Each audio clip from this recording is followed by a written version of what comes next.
So the plan for today, very ambitious. We're going to try and cover 8 different areas.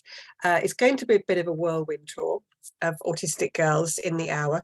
But as Maureen said, we are going to have a Q&A at the end. So I'll take as many questions as you have within reason. And if there are any questions that I need to go away to do some research for you on, I can do that and send some information on to Maureen afterwards if that would be helpful.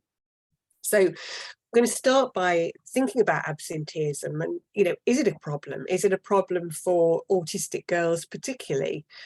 Are there any expectations? So we're going to ask ourselves some questions here. What are the sorts of things we need to think about when we're thinking about the education of autistic girls?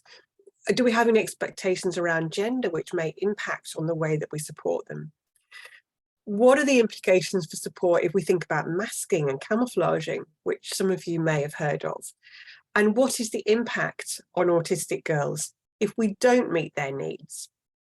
Are there different red flags for these girls in terms of meeting their needs? And where do we locate the problem of absenteeism? Do we locate it in the girl herself? Do we locate it with the parents? Or do we locate it within society? Where does that problem sit? And where does responsibility for finding solutions, where does that sit?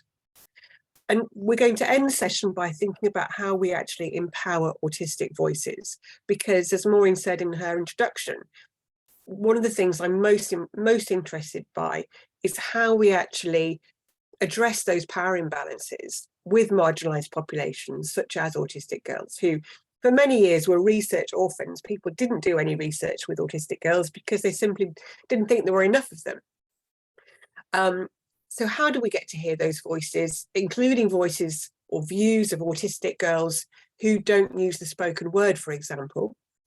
And what sort of recommendations might these girls be able to provide for us in order to improve our practice or inform our practice or enable us as parents to support our daughters at school?